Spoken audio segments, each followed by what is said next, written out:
Ok, buen día. Buenos días. Buenos días, Bajeca. profe. Buenos días. Presente. Abierto el micrófono. Sí. El sonido.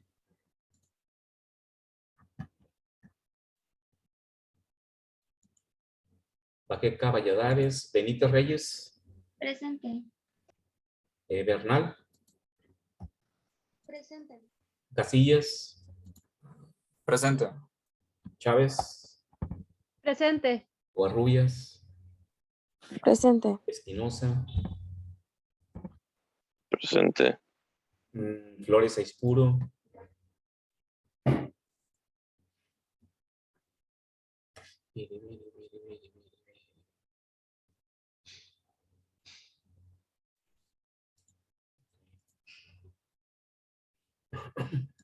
Flores Aispuro, nos lo contestó.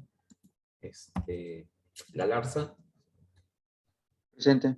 Hernández, Presente. Mijares, Presente. Murakami, Presente. Rodríguez, Presente. Serrano, Presente. Soto, Presente. Valencia y Villegas. Presente. Anita, entra a la plataforma Dijo presente. electrónica. Y la actividad que tenían ayer al 23, ponle 24 porque la entreguen. ¿Te acuerdas que me confundí de día, que era lunes, martes y 23 y le pusieron 23? Yo les dije 24 y se quedaron con la idea de 24. Pero era que yo estaba equivocado, creía que el lunes era 24 y era 23. Y ayer me comentaron para que la puedan subir hoy. No me han comentado nada en el WhatsApp de mecánica. Pero ayer me comentó Nicole. Muy bien. Vamos a guardar esto.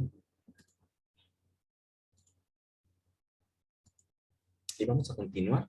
Estamos trabajando ya con ciclos propiedades. Pues hemos avanzado en forma importante en estos últimos días. Estamos por terminar la primera unidad de competencia. Nos falta ver el concepto de presión. Como les comentaba, la presión es una de las propiedades pues, con las que más se trabaja en termodinámica y en otras áreas del conocimiento, en otras materias, como mecánica de fluidos, fenómenos de transporte. Siempre la presión es uno de las propiedades con la cual podemos analizar, diseñar, controlar procesos. La temperatura, pues sabemos que es un indicador que depende de la presión y depende de lo que sucede con la energía en mi sistema. Por lo tanto, la presión, pues nos entretenemos, le dedicamos un poquito más de tiempo al cerrar esta unidad 1 de competencia. Vamos a terminar con presión. Vamos a hablar muy rápidamente de la ley cero de la termodinámica y ya vimos las escalas de temperatura. Ya platicamos de ellas, por qué son relativas, por qué son absolutas y la utilidad de ellas, ¿no? Las relativas, pues, se utilizan en nuestra vida diaria y también para recabar información de los procesos. O sea, no tenemos un termómetro Kelvin, ¿verdad? Porque no se mide en grados Kelvin. Nosotros convertimos las unidades centígradas o los grados centígrados, los convertimos a unidades Kelvin a través de sumarles el factor o la unidad absoluta, 273.15, comentábamos. No hay termómetros Kelvin, ¿verdad? Ni termómetros Rankine. Entonces, nosotros los convertimos. Sabemos que en los cálculos de ingeniería siempre debemos de trabajar con propiedades absolutas, las propiedades que se apeguen al comportamiento de mi sustancia, al comportamiento natural de mi sustancia, que dependa de las propiedades de mi sustancia, ¿no? Entonces, ahí nos quedamos. Vamos a hablar muy brevemente de la ley cero de la temperatura. De hecho, ya la comentamos, ¿no? Dijimos que la ley cero nos dice, nos habla sobre el equilibrio o la relación en los equilibrios térmicos, ¿no? Si A es igual a B y A es igual a C, entonces B es igual a C. Esa relación que luego estudiamos cuando nos ponían álgebra, ¿no? En las clases de álgebra. De hecho, es una propiedad matemática, esa expresión, ¿no? Que es la ley cero de la termodinámica. No tiene ninguna aplicación por demás, simplemente trabajar con la temperatura y adquirir la habilidad de poder convertir grados centígrados a grados Fahrenheit aplicando un simple valor de corrección de un factor para convertir entre las diferentes temperaturas. Creo que por ahí vienen algunos ejercicios únicamente, son conversiones, ¿no? Y la idea que tenemos de que siempre tenemos que convertir a temperaturas o unidades absolutas. Vamos a ver qué opción tiene el chat. Valencia. Ok, Valencia.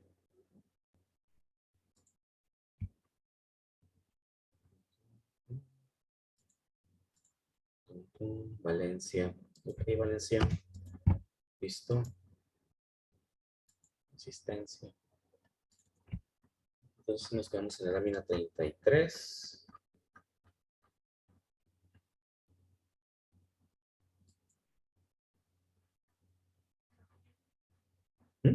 Sí. De hecho, no deben de estar ni usando.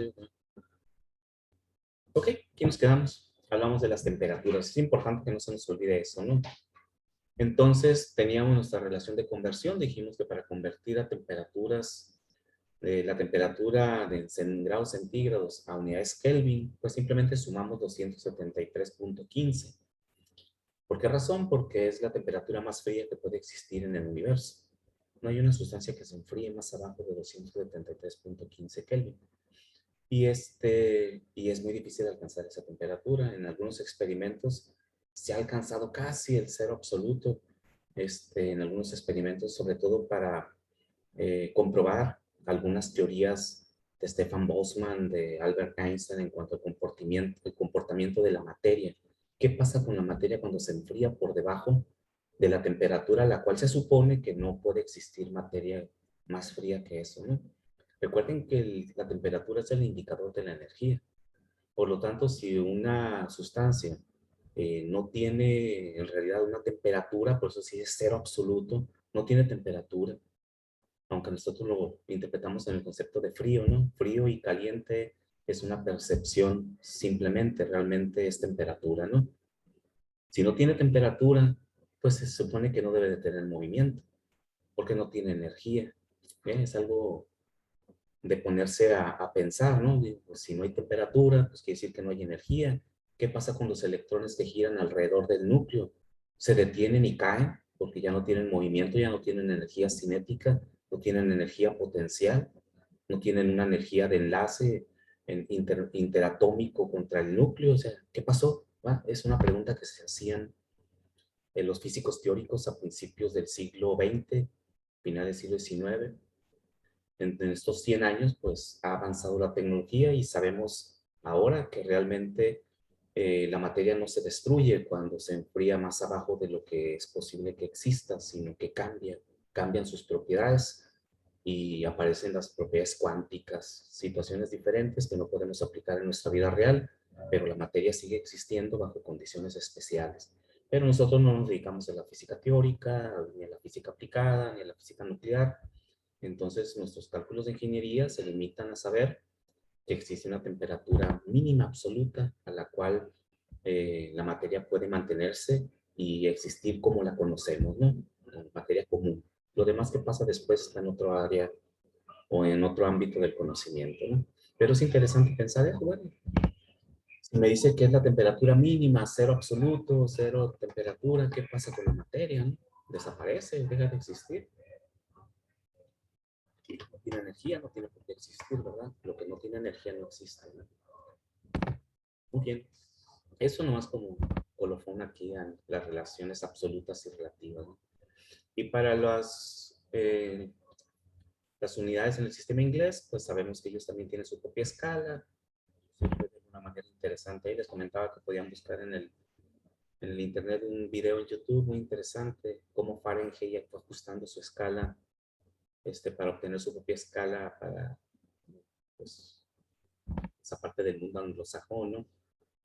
Y muy curioso porque lo fue ajustando en forma arbitraria, ¿no? Pues sí le dio, obtuvo una escala manejable y se aplica y para poder convertir de grados Fahrenheit a ranking, pues simplemente hay que sumar, yo siempre lo redondeo, ¿no? 460 unidades para que nos den unidades ranking, ¿no? 459.67 si queremos ser más exactos. Entonces esto ya lo tenemos anotado también por ahí porque lo vamos a necesitar siempre, ¿no? Siempre en esta materia y en muchas de las que van a venir adelante, esto lo van a aplicar todos los días en sus materias de ingeniería, ¿no? En sus cálculos de ingeniería. Muy bien, aquí dice escalas, bla, bla, bla, nos dice las escalas de temperatura, pues se relacionan siempre hay una relación, por eso hay una relación de conversión entre una escala y otra, ¿no? Entonces aquí tenemos estas relaciones de conversión, las podemos obtener también de nuestra tabla de factores de conversión. Ahí también viene en una esquinita, creo que ya se las puse, ¿no? Incluso en el WhatsApp, la tabla de factores de conversión. En una esquinita dice relaciones de temperatura y vienen estas ecuaciones ahí, ¿no? Cómo convertir de una escala a otra. Y si no, pues anótenlas, ¿no? Porque la tengan en su formulario. Temperatura Rankine contra temperatura Kelvin nos dice que una unidad de temperatura Rankine es igual a 1.8 escala de temperatura Kelvin. No hay una relación directa, ¿no? O sea, una unidad Kelvin no es igual a una unidad Rankine. ¿Por qué? Porque los 100 grados centígrados son igual a los 212 grados Fahrenheit, no hay una equivalencia. Por lo tanto, si tengo temperatura Kelvin y la multiplico por 1.8, ya queda convertido a temperatura Rankine. Simplemente son factores de conversión, son relaciones de igualdad que se llaman, ¿no? Temperatura Fahrenheit igual, esta es más común porque la hemos usado mucho en algunas otras partes de nuestra formación académica, ¿no? 1.8 por temperatura centígrada, aquí son las unidades en grados centígrados, más 32 tenemos los grados Fahrenheit. Quiere decir que si lo tengo al revés, pues despejo temperatura centígrada de aquí, temperatura Fahrenheit menos 32, entre 1.8 tendríamos los grados centígrados, ¿ok? Simplemente despejamos la otra variable. Igual acá, ¿no? Despejamos los Kelvin. Si lo que tenemos son ranking y lo que quiero conocer son los Kelvin, pues sería ranking entre 1.8. Simplemente es la relación que hay entre los dos. Y aquí pues tenemos un diagrama que nos indica diferentes escalas de temperatura con diferentes unidades de medida. Aquí de en medio es ideal, ¿no? No existe, no existe en el mercado un manómetro Kelvin, ¿no? Aquí lo pusieron por ilustración nada más. Sí existen temperaturas centígradas, sí existen temperaturas Fahrenheit, pero no existen temperaturas Kelvin, simplemente para ver cómo se relacionan, ¿no? Y el concepto de que la sustancia que siempre manifiesta una temperatura determinada tiene forzosamente una presión determinada, ¿sí?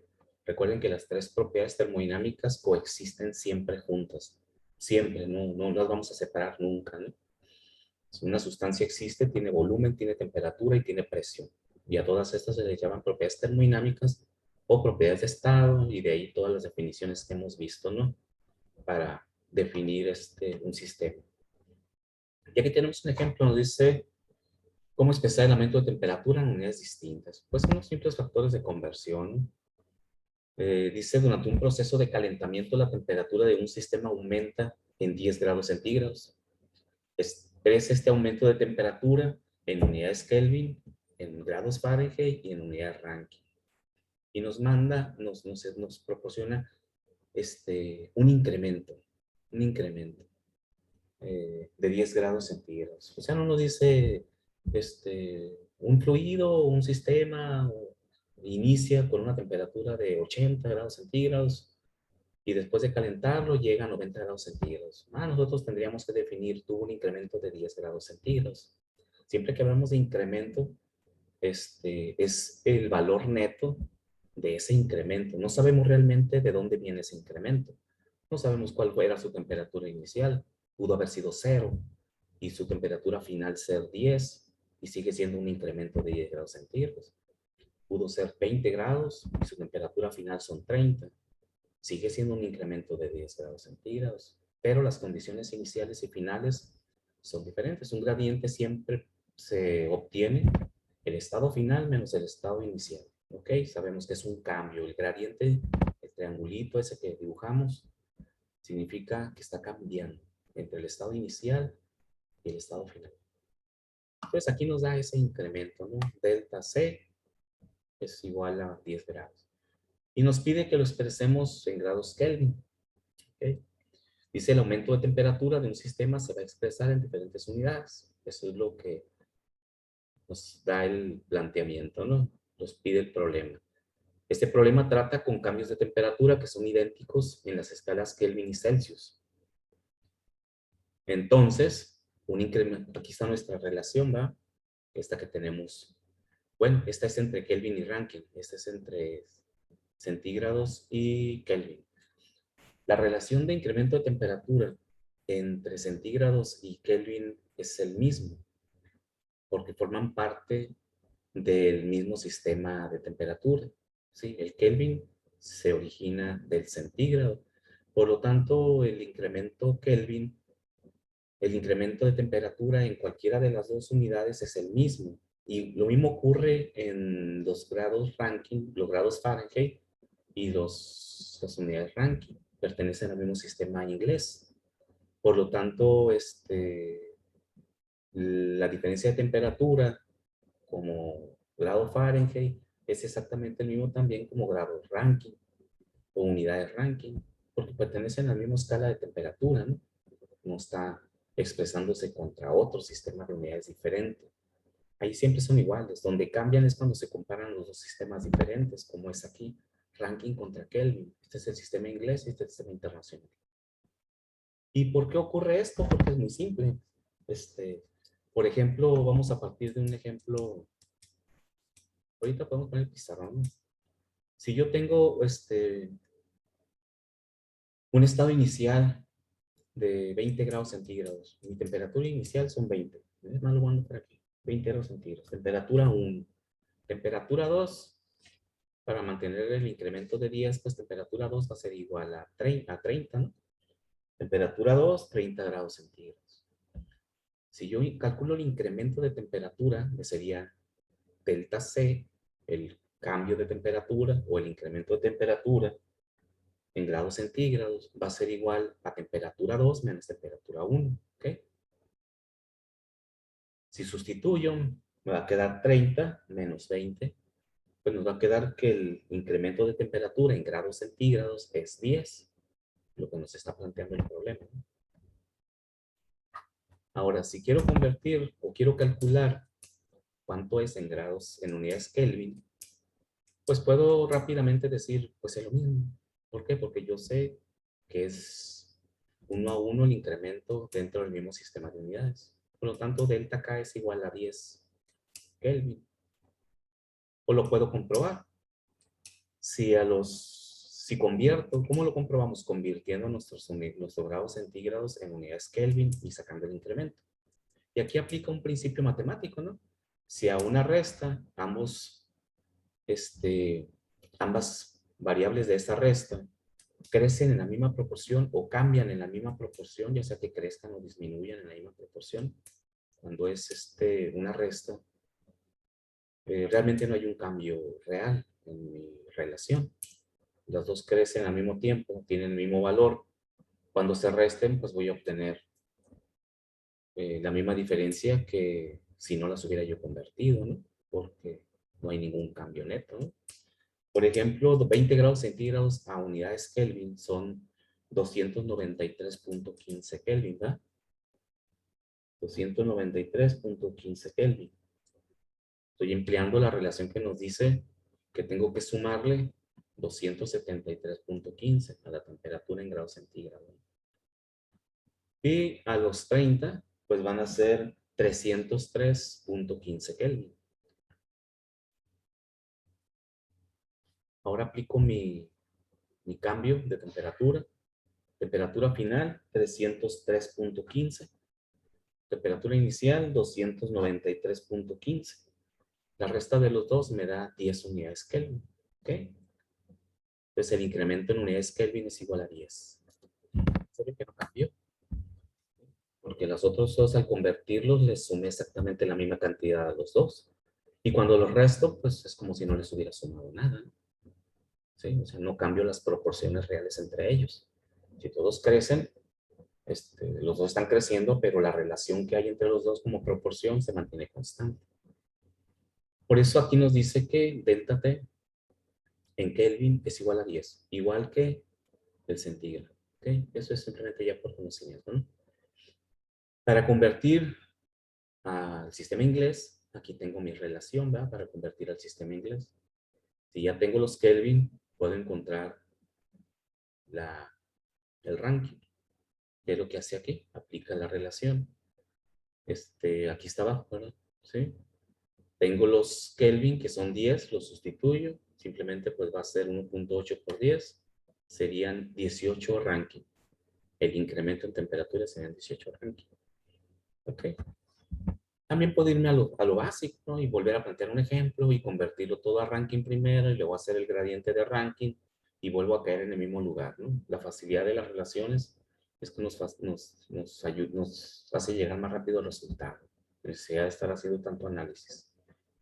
Y finalmente en grados Fahrenheit. Si tengo puedo utilizar o puedo utilizar otra relación, ¿no? Como aquí nos dice que el cambio de temperatura en Fahrenheit es igual a, bueno, utilizamos la más simple, ¿no? La que les comentaba ahorita. Las relaciones dentro del mismo sistema, ¿no? Como es el mismo sistema, realmente una unidad ranking corresponde a un incremento Fahrenheit. Por lo tanto, el incremento Fahrenheit pues es igual a 18. Así como que el incremento Kelvin era igual al incremento centígrado, aquí el incremento Rankine es igual al incremento Fahrenheit. ¿Sí? Dentro del mismo sistema son iguales, ¿no? En las proporciones. Simplemente eso. ¿Ok? ¿Alguna pregunta, jóvenes? Sobre la temperatura, las escalas de temperatura, sus conversiones. Es cuestión de aplicar nada más, ¿no? Las relaciones que hay y entender el concepto fundamental de la temperatura, ¿no? La temperatura es el indicador de flujo de energía, simplemente, ¿no?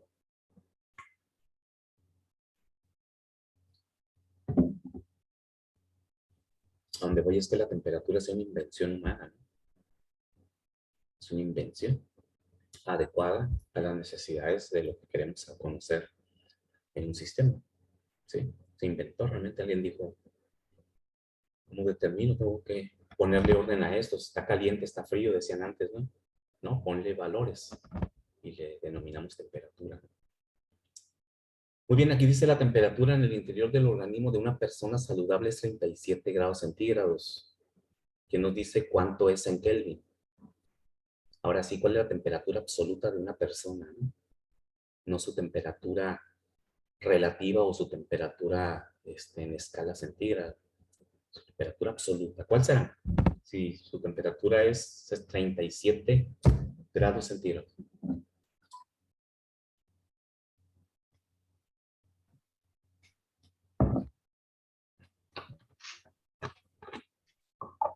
310.15. Ujú. Correcto. 310.15 Kelvin, ¿verdad? Unidades Kelvin. Muy bien. El otro nos dice cuál es la temperatura del aire calentado a 150 grados centígrados en grados Fahrenheit y en Rankine. Primeramente en grados Fahrenheit.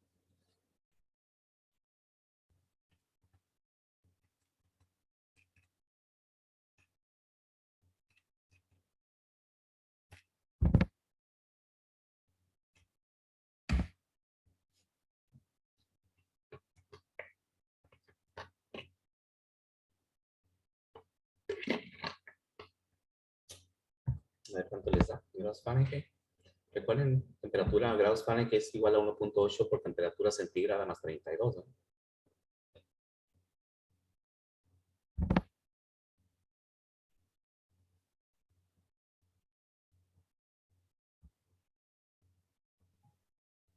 Creo que la Fahrenheit es 302. Correcto. 302 grados Fahrenheit. Muy bien. ¿Y en Rankine? Sí, estoy haciendo todavía.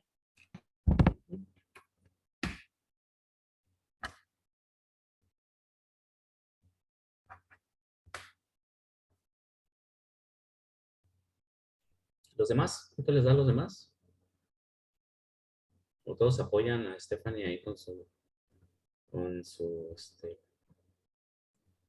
Profe, ¿cómo dijo que era la fórmula de los Fahrenheit? aquí está la fórmula de Fahrenheit. Aquí está.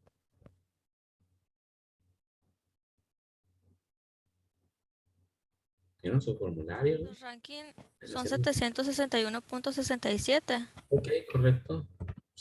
Muy bien. Sumarle la relación, ¿verdad? Que decíamos aquí, de 459.67 y obtenemos unidades ranking. Ok, muy bien. El último nos dice la temperatura de un sistema aumenta 45 grados durante un proceso de calentamiento. Fíjense que aquí es aumenta en 45 grados, es un gradiente, ¿no? Hay que tener mucho cuidado cuando expresa gradiente y cuando expresa temperaturas puntuales. ¿Ok? ¿Por qué? Porque el análisis del proceso sería diferente cuando estamos trabajando con termodinámica. Es un proceso que cambió de algo a algo y eso nos da 45, ¿no?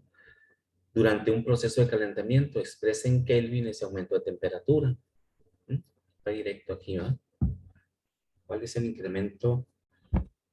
O sea, ¿cuál sería el incremento Kelvin cuando tenemos un incremento en 45 grados centígrados? Aumenta a 318.15 Kelvin. ¿Cuánto? 318.15. No. ¿Alguien más? ¿Por qué no? ¿Verdad? Ahorita, permítame si alguien nos dice. Es diferente el procedimiento Porque este es, porque, porque porque este es está aumentando, ¿no? sí, correcto. Es lo que les comentaba ahorita, el proceso es diferente. Aquí nos dice que es un incremento. Cuando es un incremento siempre es un gradiente y el gradiente siempre es una resta. Entonces, incrementos dentro del mismo sistema de unidades, un incremento centígrado siempre es igual a un incremento Kelvin. Ahorita lo comprobamos, ¿no? Entonces dijimos, de sumo 10, 30 y de sumo, y nos da lo mismo en incremento Kelvin que en incremento centígrado. Por lo tanto, aquí cuando nos dice que es un incremento, debemos recordar que si hago la conversión y convierto un determinado sistema, aquí no conozco, pues no conozco de dónde viene ese 45. Ese 45 puede ser de que empezó de 0 y terminó en 45. O empezó en 45 el sistema y terminó en 90. Eso nos da un incremento de 45. ¿Okay? El incremento centígrado siempre es igual al incremento Kelvin. Entonces, estos serían 45 unidades Kelvin. ¿Sí? Y si fuera una temperatura puntual, como en los otros dos casos, donde nos da una temperatura puntual, no es un cambio de temperatura, ahí aplica las conversiones que hemos aplicado, ¿no? Las ecuaciones de conversión. Es un análisis diferente. Por eso les comentaba ahorita de que hay que observar que son situaciones diferentes. El incremento puede venir de un análisis puntual de un estado definido, pero no lo conocemos. Podemos inventarlo y darnos cuenta de que realmente, como ahorita que inventé yo, ¿no? El incremento en 10 y dije, bueno, voy a poner 20 y voy a poner 30. No sé realmente si de ahí partió y terminó, pero me cumple el incremento. Y si convierto las unidades centígradas a unidades Kelvin, y hago el incremento, me doy cuenta de que me sigue dando 10, pero ahora como unidades Kelvin. Me demuestra que realmente en incrementos únicamente representan lo mismo en magnitud, pero las unidades cambian. ¿Ok? Y en el sistema inglés ocurre lo mismo, ¿eh? Un incremento Fahrenheit es igual a un incremento Rankine. ¿Sí? ¿Por qué? Porque se encuentra dentro del mismo sistema. No está cambiando a ningún otro sistema diferente de unidades. Es dentro del mismo. A las unidades iniciales les aumentarías 460 y a los dos, y cuando los restes, pues vas a quedar en el mismo lugar, porque los dos también. Lo mismo que pasó con las unidades Kelvin. A los dos le sumaste, a las dos unidades centígradas, final inicial, le sumaste 273. Cuando los restes va a quedar igual la diferencia inicial. A las unidades Fahrenheit le sumas 460 a los dos. Cuando las restes, pues va a quedar la misma diferencia inicial, el mismo incremento que te planteaba el problema. ¿Okay?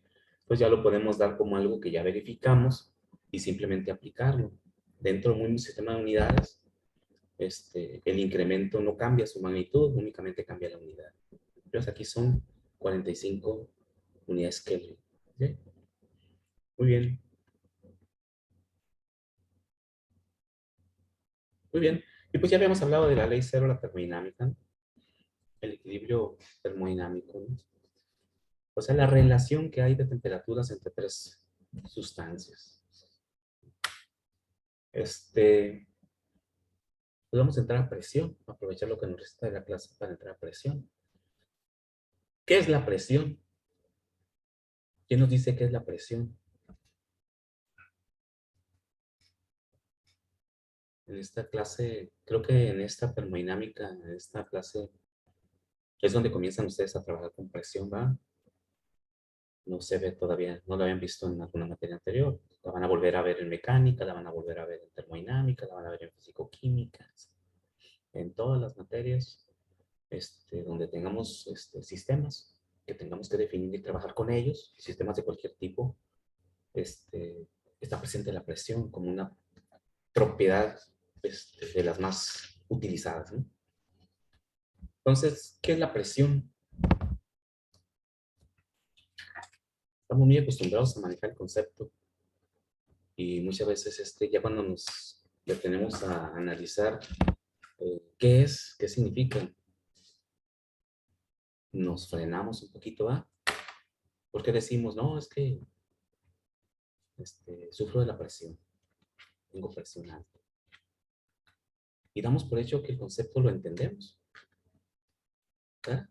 Cuando nos dice alguien que mi pariente fulano tal sufre mucho de la presión. No le decimos a la persona, a ver, explícame qué es la presión porque no entiendo. ¿Verdad? ¿Por qué ocurre eso? ¿Por qué damos por hecho o sentimos que entendemos el concepto y cuando la preguntamos, cuando decimos ya puntualmente, bueno, entonces, ¿qué es la presión? Nos detenemos. ¿Lo que será? ¿Y eso va? Y esto ocurre con muchas áreas, muchas propiedades de nuestra vida diaria que cuando las queremos analizar, las frenamos. Cuando realmente sí lo sabemos. ¿O no?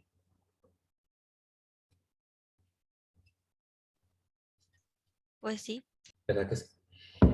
Lo que pasa es que luego no encontramos las palabras para expresar sí, esta habilidad de la definición, de establecer la definición de lo que se nos complica. ¿Sí? Pero lo van a adquirir porque el que estudia ingeniería desarrolla forzosamente esa habilidad, ¿verdad? De hacer inferencias y poder sacar conclusiones, definiciones, conceptos a partir de una idea, porque sí tienen la idea de lo que es la presión. ¿Okay? Entonces una persona cuando tiene presión alta, y lo dicen presión alta, todavía nos ponen un puntito más, ¿no? Un dato más, presión alta. Y fulanito de tal, no, pues ese sufre de presión baja. ¿no? Hay presión alta y presión baja. ¿Ok? Pues sí, es cierto, hay presión alta y presión baja. La presión es una fuerza. Las personas que padecen de presión sanguínea, el sistema sanguíneo trabaja a partir de una bomba que genera una fuerza. Y esa fuerza, cuando esa fuerza de esa bomba actúa sobre las paredes de nuestros capilares, de nuestras venas, de nuestras arterias, donde la sangre entra y que está actuando con esa fuerza porque está siendo movilizada por el corazón, que es la bomba, ejerce una fuerza sobre las paredes por donde anda circulando ese fluido, y a eso se le denomina presión. Es una fuerza ejercida sobre una superficie. ¿Sí? Así, interpretándolo con la presión sanguínea que estamos tan acostumbrados a manejar la idea, ¿no? Esa es la presión. Por esa razón, una persona que tiene presión muy alta puede tener un derrame cerebral, ¿no? O alguna embolia, algún problema. ¿Qué significa eso de que se rompe? Si ustedes colocan una bomba y meten agua y la prenden, y la bomba es muy fuerte con respecto del sistema por donde va a fluir el agua, es decir, le conectan una manguera balazona ahí que no es muy resistente, la manguera se puede reventar, porque la fuerza que está ejerciendo la bomba y que se proyecta sobre el interior de la manguera, sobre la superficie de la manguera por dentro, pues le puede generar una bola por ahí, ¿verdad? Hemos visto todo eso, ¿no? Cuando una manguera ya viejita por ahí, de repente le sale una bolita por un lado, ¿no? Y ya después esa bolita se rompe y se tira el agua, ya la manguera ya pasó a mejor vida. ¿Sí? Pues lo mismo ocurre con nosotros. Exactamente lo mismo. Si la presión es muy alta, el corazón está trabajando a presiones altas, no es porque el corazón esté trabajando más fuerte, sino eso ya es otro rollo, ¿no? El sistema vascular trabaja a través de las diferentes válvulas que hay en todo el sistema, a través del cuerpo, muchas pequeñas válvulas. Esas son las que se dañan y afectan al final del corazón. El corazón sigue chambeando. Lo que pasa es que si está obstruido por acá, el corazón se esfuerza más. Si esto está muy aguadito, pues este corazón baja su presión. Es un sistema hidráulico completamente. Lo van a estudiar a detalle en mecánica de fluidos. ¿Ok? Pero eso es la presión. Una fuerza por una área. Ustedes ahorita se apoyan su mano sobre su escritorio, ahí donde, o su mesa, donde estén. Están ejerciendo una presión. Es una fuerza que están aplicando. Y el área de contacto con la mesa, ahí tenemos una presión. Entonces, fuerza sobre área. La fuerza se expresa en newtons. El área se expresa en metros cuadrados para el sistema internacional. Newton sobre metro cuadrado se denomina pascal. ¿Ok? El pascal es la unidad de presión mínima o normal, estándar, si queremos ver, que también puedo medir milipascales, ¿no? Pero para situaciones muy especiales de presiones muy bajas en algunos sistemas, pero no es común. La presión estándar, la presión normal se mide en pascales. ¿Ok? Newton sobre metro cuadrado. Ahora, nosotros vamos a trabajar en termodinámica con fluidos. Existe una presión mecánica de un sólido, donde siempre la presión es normal a la superficie. Cuando hablamos de normal, de una presión normal, una fuerza normal, siempre es vertical al área o la superficie donde se aplica, es un vector.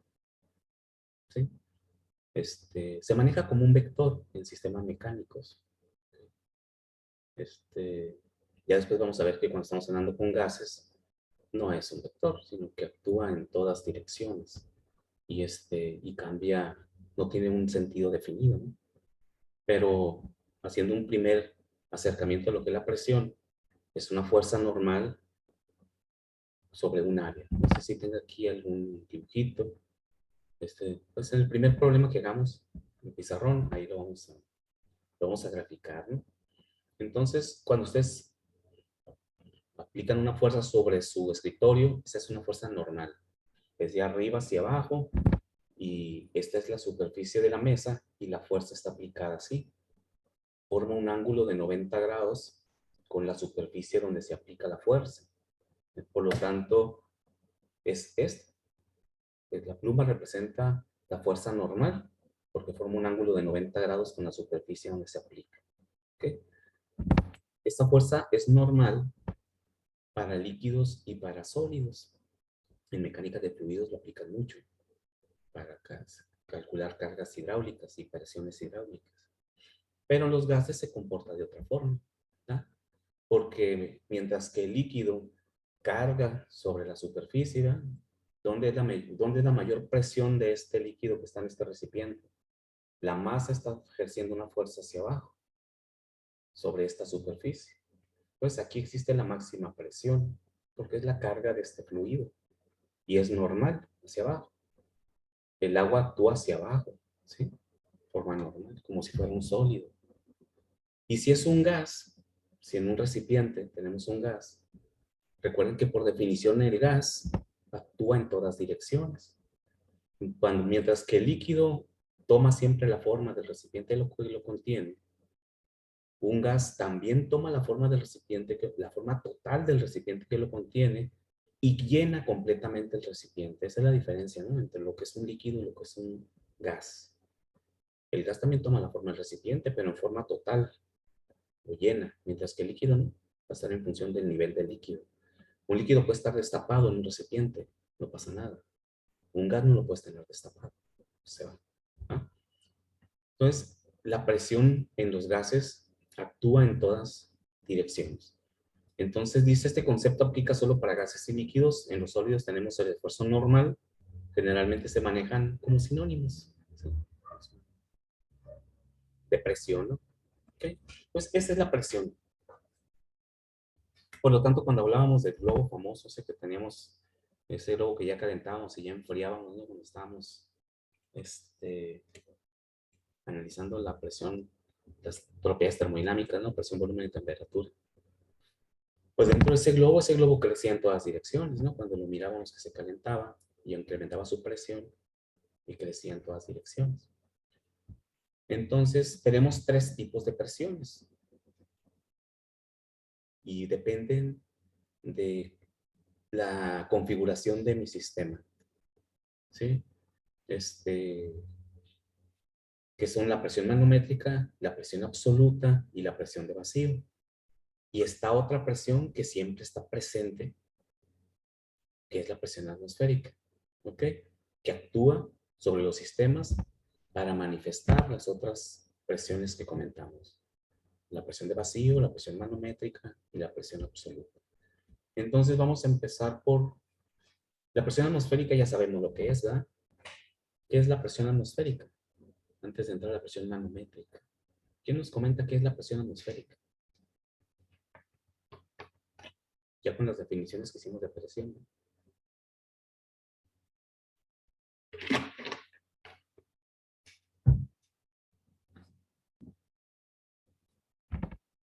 ¿Alguien que tenga una idea? Yo creo que sí, ¿no? Todos saben lo que es la presión atmosférica, ¿no? Vivimos en ella, vivimos y morimos en ella, ¿no? Siempre estamos dentro de la atmósfera, inmersos en la atmósfera.